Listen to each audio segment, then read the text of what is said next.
Hola chicos, ¿qué tal? Bueno, como os dije esta mañana, aquí os dejo el vídeo relativo a las muestras de tipo citológico. Es el último punto de los apuntes del tema 3, pero no me gusta que se quedase sin ver, es un punto muy breve y de esta manera en el vídeo pues os explico con mayor tranquilidad que en clase porque ya no nos daba tiempo los aspectos fundamentales relativos a este tipo de muestras tan importantes y tan abundantes tan abundantes y objeto de análisis dentro de los laboratorios de anatomía patológica, ¿vale?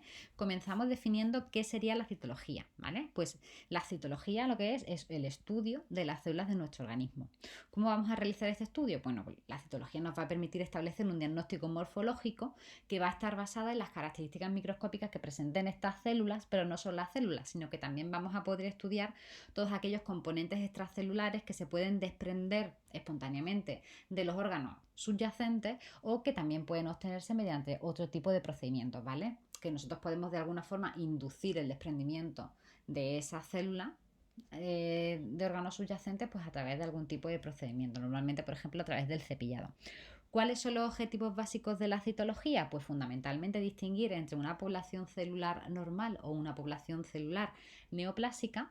Directamente no tenemos por qué distinguir que estamos frente a una población celular maligna y tumoral, sino que vamos a poder ir viendo los cambios morfológicos que se van a producir en las células. Por ejemplo, podemos encontrar células que presenten ya una hiperplasia, que sería un crecimiento sobre todo del citoplasma de las células, ¿vale? Y luego también las citologías nos van a permitir determinar si la muestra de estudio presenta una respuesta celular inflamatoria, ¿vale? Una respuesta citológica inflamatoria. ¿Qué ventajas presentan las citologías frente a las biopsias? Bueno, pues porque las citologías vamos a poder obtenerlas mediante métodos mucho menos invasivos, por tanto mucho menos agresivos que las biopsias, y también nos van a permitir establecer un diagnóstico muy rápido, ¿vale? Y bueno, sí es verdad que a nivel de la patología humana vamos a poder hablar del término citodiagnóstico cuando lo que hacemos es referirnos al estudio de las células que vamos a poder obtener o que van a estar presentes dentro de los líquidos corporales y que van a apoyar todo el diagnóstico clínico. ¿Qué quiere decir esto? Que nosotros vamos a proceder a la extracción de un líquido corporal y en ese líquido corporal vamos a encontrar también una población celular que va a poder ser aislada y va a poder ser objeto de estudio a nivel citológico, y eso lo que va a permitir es complementar pues los estudios que el médico haya solicitado, ¿vale? Pero bueno, fundamentalmente la diferencia, y creo que ya lo he remarcado hoy en clase, entre lo que es una biopsia y una citología, es que la biopsia va a ser el análisis macroscópico y microscópico de tejidos y porciones de órganos u órganos completos, y en la citología lo que hacemos es estudiar la población celular, ¿vale? Estudiar las características morfológicas a nivel microscópico de la población celular, de las células, y también de componentes extracelulares que se puedan desprender de los órganos subyacentes de forma espontánea o inducida por diferentes tipos de métodos. ¿Qué tipo de muestras citológicas podemos nosotros encontrar? Pues en vuestros apuntes, aunque aquí en la diapositiva no se ve con claridad, aunque bueno, si lo estáis viendo en el vídeo, hay diversos tipos de muestras citológicas frente a las que nosotros podemos hacer un análisis bastante exhaustivo, ¿vale? Por ejemplo, si hablamos de las vías respiratorias, podemos encontrar muestras objeto de análisis a nivel citológico, por ejemplo, exudados nasales que pueden ser obtenidos mediante hisopo, los esputos, que son expectoraciones profundas que proceden de los bronquios y que también nos van a, mediante el procedimiento o el mismo acto de expulsar este esputo, van a desprenderse también células que pueden ser objeto de análisis, también por ejemplo por lavados aspiralos bronquiales o por cepillados, perdón, o por punciones directamente, ¿vale? Así lo que hacemos es una punción de líquido pleural que se haya producido bueno, a consecuencia de un proceso patológico. Esa propia liberación del líquido, esa propia extracción del líquido pleural también va a atraer células que se van a desprender espontáneamente de la membrana pleural y que van a poder ser objeto de análisis.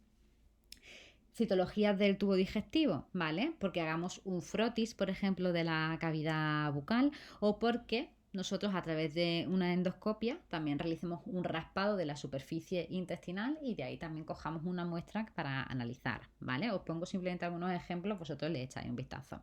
De las vías urinarias, y creo que lo he comentado sobre todo al principio del tema, que decíamos, en realidad la orina podría ser considerada como un tipo de biopsia líquida. Bueno, más bien que un tipo de biopsia líquida podría ser considerada como un tipo de muestra citológica, ¿vale? ¿Por qué? Porque nosotros lo que hacemos es orinar. Vamos a recoger esa orina por emisión, por lo general, por emisión espontánea, aunque también se puede obtener, como hemos visto, por punción o por sondaje, ¿vale? Y el propio hecho de la misión, la propia fuerza de la misión al salir al exterior también va a favorecer el desprendimiento de células, ¿vale? El análisis de estas células, de las células que vamos a encontrar presentes de forma natural en la orina, pues nos va a dar una indicación de que estamos frente a una muestra fisiológica normal, pero la presencia de células extrañas o de población celular que no debería aparecer y que vamos a obtener en la muestra, pues también nos va a dar indicativo de algunos tipos de procesos patológicos, ¿vale? Como podría ser, por ejemplo, pues un cáncer en la vejiga. Derrames serosos también, que pueden ser obtenidos por punción, del propio líquido sinovial, que también vamos a obtener por aspiración, también se van a desprender células que van a poder ser objeto de análisis mediante citología. Lo mismo ocurre con el líquido cefalorraquídeo, y es verdad que reservamos un apartado especial, de hecho hay toda un área especial dedicada a lo que serían las citologías ginecológicas, ¿vale? Nosotros, de hecho, se distingue en muchas ocasiones entre citologías ginecológicas, dada la importancia que tiene esta técnica para la detección de patologías asociadas al aparato genital femenino, y otros tipos de citologías, ¿vale? Pero las citologías ginecológicas cobran una especial importancia, dado también el papel que han mostrado como métodos de prevención del cáncer de cuello de útero, ¿vale? Por eso os pongo por aquí un poquito el esquema. Cuando nosotros recogemos una población celular mediante citología del cuello uterino, cuando esas muestras se analizan al microscopio, pues vamos a poder observar la morfología de estas células y si lo que están empezando es a producirse un crecimiento anormal de estas células que podría desarrollar o podría finalizar dándolo, generando un cáncer de cuello uterino, ¿vale? Pero como ya os comento, la citología, y esto ya lo veremos en profundidad y lo veréis mucho más en profundidad el año que viene, que creo que tenéis un módulo especialmente dedicado a citologías. Las citologías ginecológicas son un área particularmente importante dentro del campo de la citología, y además también hay un área específica de análisis de citología en el laboratorio de anatomía patológica, dado que son una muestra de las más abundantes que vosotros podréis encontrar, y además que suponen un método de diagnóstico precoz del cáncer del cuello de útero, ¿vale? Otras muestras que se pueden analizar por citología relacionadas con el aparato genital femenino, pues el flujo vaginal, que creo que Adrián también lo comentó en alguna ocasión. O podríamos hablar también de una punción de líquido amniótico, de la que obtengamos también células que nos permitan, pues, realizar el cariotipo y el examen o el estudio genético del feto, ¿vale? ¿Cómo vamos a poder realizar ese estudio citológico de las muestras para citodiagnóstico? ¿Vale? Recordaros que cuando hablamos de citología, fundamentalmente hablamos de realizar un análisis microscópico para estudiar las características morfológicas de las células, ¿vale? De las células o de aquellos componentes extracelulares que se puedan desprender de forma espontánea o de forma inducida. Y hago mucho hincapié en esto porque es bastante importante. Pero bueno, las muestras que nos lleguen al laboratorio o al área de citodiagnóstico vamos a prepararlas o vamos a tratarlas de una forma distinta en función de si son semilíquidas o de si son líquidas, ¿vale?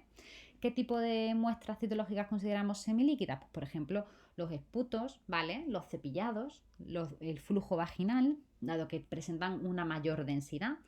¿Y qué hacemos con estas muestras? Pues por lo general, y como ocurre con la citología, con los cepillados vaginales para realizar una citología ginecológica convencional, pues lo que hacemos es obtener la muestra, en este caso por cepillado de la zona endocervical, se recoge esta muestra con el cepillo y posteriormente se extiende en un portaobjeto de una forma uniforme y directamente se fijan y se tiñen, ¿vale?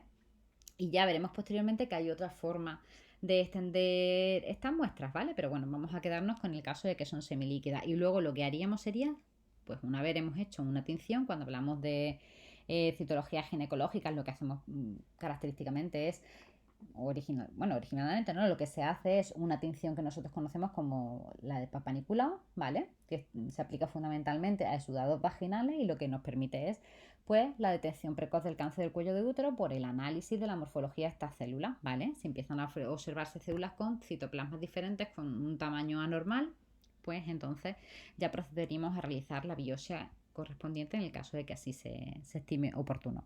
Y en el caso de las biopsias líquidas, que pueden, por ejemplo, proceder de líquidos corporales como el líquido cefalorraquídeo o como el líquido pleural o incluso como el líquido amniótico, sería necesario o bastante interesante para aumentar la población concentrar y aislar las células, ¿vale? Nosotros tenemos una porción de líquido que es mucho más abundante que la concentración de células que podamos tener presente, entonces lo que buscamos para poder realizar el estudio es concentrar y aislar estas células, ¿vale? Para poder hacer un análisis en mayor detalle. ¿Cómo vamos a poder hacer esto? Pues simplemente mediante una centrifugación convencional en un tubo cónico en el que aplicando un programa a unas revoluciones por minuto determinadas y un tiempo específico, pues vamos a poder aislar un pellet de células en el fondo del cono y posteriormente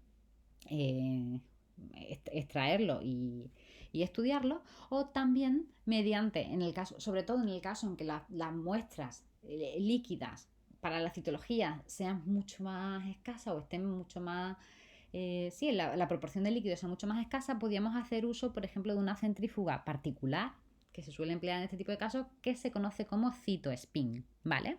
El CytoSpin sería una centrífuga, ya os digo, en principio convencional, va a aplicar unas revoluciones por minuto en un tiempo determinado, pero sí que la estructura interna del CytoSpin es ligeramente diferente y que lo que permite es justamente concentrar la célula o la población celular que pueda haber en una muestra citológica en un punto concreto sobre un portaobjeto, ¿vale?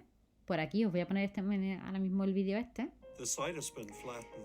Voy a quitarle el sonido, ¿vale? Está en inglés, de todas formas lo dejo en la presentación para que vosotros lo podáis ver con tranquilidad. A ver si consigo quitarle el sonido. Vale.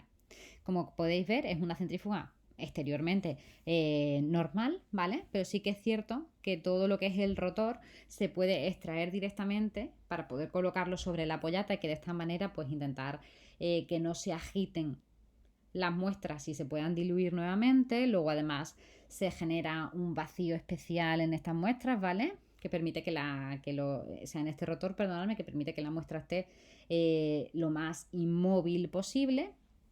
Y ahora veréis, también os tengo un vídeo posterior, que esto sería el equipo que nosotros podemos encontrar dentro del CytoSpin, ¿vale? En el CytoSpin, ahí lo que se va a colocar en ese soporte que estáis viendo, pues sería un portaobjeto, posteriormente una capa de filtro en el que hay dos agujeritos en concreto que serán los puntos en los que se deposite pues las células, ¿vale? Procedentes de la centrifugación de este tubo. Ahora se le acopla una especie de cono, ¿vale? Y sobre este cono será en el que nosotros colocaremos pues aproximadamente de 1 a 2 mililitros de muestra biológica, ¿vale? Puede ser orina, puede ser líquido sinovial, cualquier tipo de muestra que nosotros necesitemos concentrar para poder hacer un estudio de la muestra celular.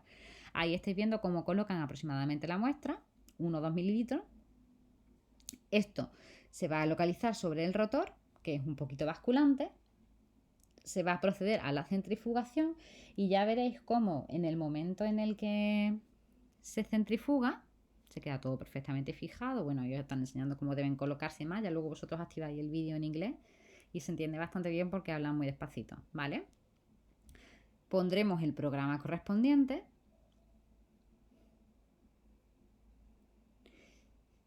Y una vez finalice el programa que corresponda por protocolo para el tipo de muestra determinado, lo que ocurrirá es que la población celular se nos va a quedar localizada en los puntos esos concretos del papel de filtro sobre nuestro portaobjeto, ¿vale? Mira, creo que ahora lo vais a ver.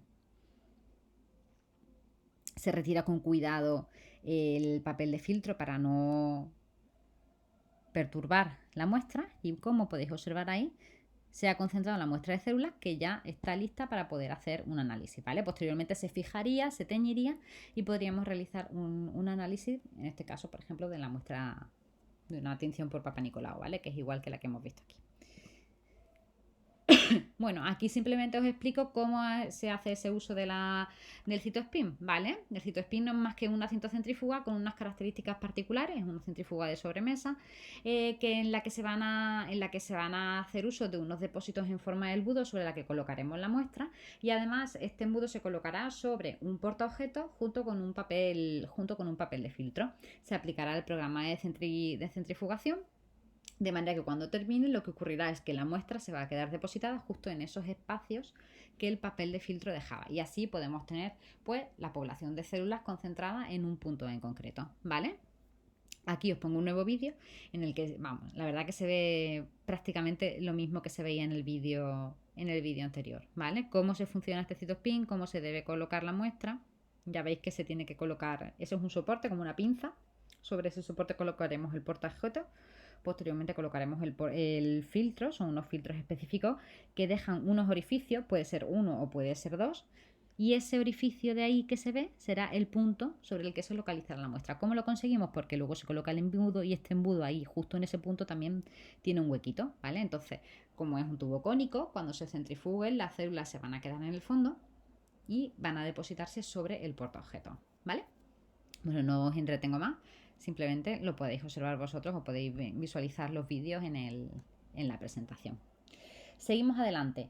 ¿Qué es lo que yo tengo que buscar cuando o en qué me tengo que fijar cuando voy a hacer un análisis de una muestra para citodiagnóstico? ¿Vale? Por ejemplo, nosotros ya hemos dicho que el objetivo fundamental de una citología era diferenciar o observar una población normal de células o la aparición de una población que puede ser neoplásica o simplemente algún tipo de respuesta inflamatoria, ¿vale? Para ello, cuando yo lo que quiero es ponerme a analizar una muestra para cierto diagnóstico, tengo que mirar qué tipo tengo que saber qué tipo y qué cantidad de células están presentes en esa muestra de forma normal, ¿vale? Y cuáles van a ser aquellas que me van a dar indicios de que ahí está ocurriendo algún tipo de proceso patológico. ¿Por qué? Porque todo número superior a lo normal se considerará patológico, al igual que la presencia o ausencia de determinados tipos celulares, ¿vale? ¿Qué tipo de células nos vamos a poder encontrar? Pues vamos a poder encontrar, como pone aquí en la presentación, células indicadoras de inflamación, linfocitos o neutrófilos por encima de los niveles normales, células características de infección, en este caso linfocitos y macrófagos, o la aparición de células cancerosas, ¿vale? Con una morfología diferente, alterada, con respecto a la morfología normal de las células que tienen que haber ahí por naturaleza, ¿vale? Para ello, ¿cómo lo vamos a poder distinguir? Pues haciendo uso de diferentes tipos de tinciones. Las más comunes, que son las que os he dejado por aquí, son la tinción de Papa Nicolau, que es la que se emplea fundamentalmente a los exudados vaginales, la que se va a aplicar sobre citologías vaginales y que va a permitir la detección precoz del cáncer de cuello de útero. La tinción de Maigrum-Waldensa, que normalmente se emplea sobre frote sanguíneo o células de médula ósea para favorecer para poder diferenciar correctamente los distintos tipos celulares de la sangre, y también se suele aplicar muy comúnmente la tinción de hematoxilina eosina, que es la más empleada de toda la vida en histología y citología, y que lo que nos va a permitir es distinguir con claridad pues núcleos y citoplasma, ¿vale? De manera que así voy a tener definidas las células y voy a poder hacer un análisis pues más concienzudo de la morfología de estas células, que al final es lo que nos interesa en citología. Y por último, vamos a hablar un poquito del análisis macroscópico de las muestras para citodiagnóstico. Ya os digo que esto es un poquito especial, ¿vale? Porque cuando hablamos de citología nos referimos fundamentalmente al análisis morfológico de las células cuando nosotros las analizamos bajo un microscopio. Pero también es cierto que las muestras biológicas líquidas, ¿vale?, que se pueden obtener, por ejemplo, mediante punción de cavidades del interior del cuerpo, sí que van a permitir la realización de un análisis macroscópico. Y lo comento al principio cuando hablamos de las muestras de fluidos, ¿vale? ¿En qué características macroscópicas, es decir, que yo voy a observar de forma visual, me voy a fijar? Pues sobre todo en el color y la turbidez, ¿vale? ¿Por qué? Porque todos estos líquidos que proceden de cavidades del interior del cuerpo van a ser recogidos en tubos estériles, y nosotros consideramos que todo lo que está en nuestro organismo, ¿vale?, también es estéril, de manera que si yo estoy extrayendo un líquido pericárdico que ha aumentado la concentración, la cantidad de líquido pericárdico, yo lo quiero extraer, ese líquido pericárdico que está en el interior del organismo yo lo considero estéril, voy a emplear instrumental estéril también y un tubo estéril, ¿vale? Por tanto, durante el proceso, en principio no ha tenido que producirse contaminación, ¿vale? Si hay alteraciones de la turbidez, nosotros deberíamos encontrarnos frente a líquidos transparentes, ¿vale? Por lo general transparentes y nítidos, ¿vale? Por tanto, si hay alguna alteración de la turbidez, lo que nos puede ser indicativo es de que estamos frente a algún tipo de crecimiento microbiológico anormal, ¿vale? Sigo. Normalmente estos líquidos, además de usar herramientas completamente estériles o instrumental completamente estéril, también los tubos en los que se recogen suelen contener algún tipo de anticoagulante, ¿vale? Y cuando nosotros analicemos el color y la turbidez, que van a ser los parámetros que vamos a poder analizar en muestras biológicas líquidas, podemos distinguir las siguientes categorías, ¿vale? Normalmente nos encontraremos con líquidos transparentes, ¿vale? Que van a corresponderse con líquidos que se encuentran en un estado fisiológico o normal, ¿vale? Suelen variar de color claro hacia un color amarillento y pueden corresponder a trasudados, perdonadme que esto está aquí mal escrito, o a exudados. Y luego vamos a poder encontrarnos también pues, con líquidos, por ejemplo, turbios, que pueden corresponderse con algún tipo de contaminación microbiana que puede ser primaria o secundaria, líquidos purulentos, ¿vale? También asociados a procesos patológicos en los que se genera pus como consecuencia de la infección y pueden ser también la causa de, por ejemplo, una pleuritis o una peritonitis. Vamos a poder encontrar líquidos hemorrágicos, ¿vale?